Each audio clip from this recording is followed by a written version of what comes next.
பொம்பளை ஆளுக்கெல்லாம் ஒன்று சொல்கிறேன், அதான் 4:30க்கெல்லாம் எந்திரி. என்னத்த நீ எந்திரிச்சு போல வச்சு? ஏன்னா நீ சீரியல் பார்ப்பேல, அதை பார்த்தா தானே மாதம் 3 லட்சம் ஏறுது. ஆடு ஒருக்கா ஆட்டையே காணாமடா.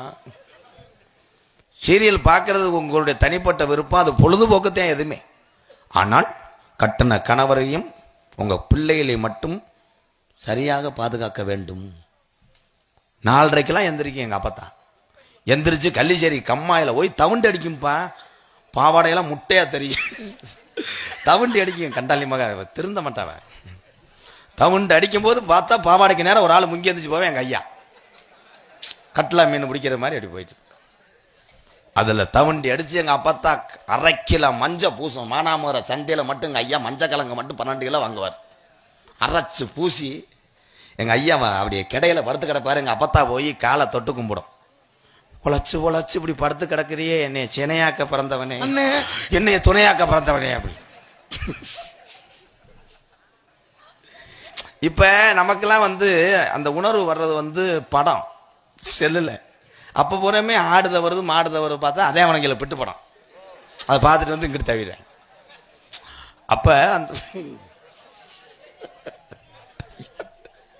அதெல்லாம் பழைய வண்டி. எங்க வாரு காலத்தால் இழுச்சு வைக்கிறிய, அகத்திரிய கிளச்சு வர்றிய, கபலிங்க ஓசலன்ட்டு தொண்டர் கண்ணதாசை இப்படி சிரிப்பான்னு தெரியல, நான் சிரிக்கிறேன். கருத்துக்கள் சொல்லி கேட்கறதுக்கு இன்னைக்கு ஆள் இல்லை. அதனால இந்த மாதிரி நம்ம கிளம்பிடுறது. கட்டின கணவன் தான் நமக்கெல்லாம் கடைசி வரைக்கும் தாய் தான்.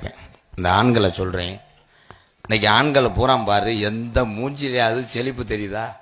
பூரா தேன்றாட்டை எடுத்து கொலை கொட்டினது மாதிரி இங்கே வாரு, பூரா கண்ணங்கரேண்டு. பொம்பளையால பாரு, பேரலவலி ஐப்ரோ பூரா மேக்கப் போட்டுக்கிட்டு. இருட்டில் உனக்கு என்ன வேலை?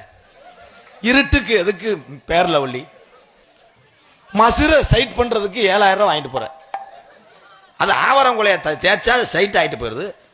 புருவத்தை ரிமூவ் பண்றாங்களாம், அதுக்கு 800. புருஷன் சொல்றது கூகுள் பேல 1000 போட்டு விடுங்க. ஏன் வேற என்ன மாதிரி? புருவத்தை ரேசா மேல ஏத்தணும், அவன் பிள்ளை ஏத்திருவேன். பொண்டாட்டி விஷயத்துல நிறைய காசு அழிச்சாள்றா. நீதாயா தமிழ, உனக்குத்தான் வீடு கட்ட, நீதான்டா டெய்வர். சிக்கனமாக வாழ தெரிய வேண்டும். ஒருத்தர் பெரிய 5 மாடி வீடு கட்டுறாருன்னா அவருடைய உழைப்பு, அவர் கஷ்டம்.